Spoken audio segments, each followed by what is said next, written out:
ముందుగా మాధవ్, నేను రవితేజ గారితో మీ అందరికి తెలిసిందే.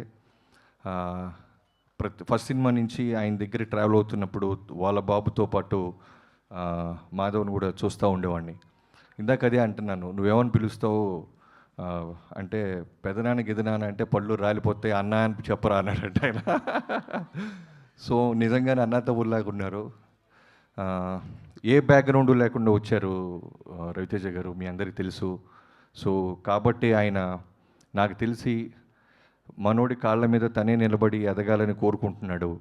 అందుకే నాకు ఏ విధంగా కూడా ఆయన ప్రొడక్షన్లో కానీ ఎక్కడ ఆయన నడిపించడం కానీ ఎంకరేజ్ చేయడం కానీ చేయట్లేదు. అంటే బరిలో వదిలేశారు, యుద్ధం మనోడే చేయాలి, గెలవాలి. సో దానికి కంటెంట్ కావాలి.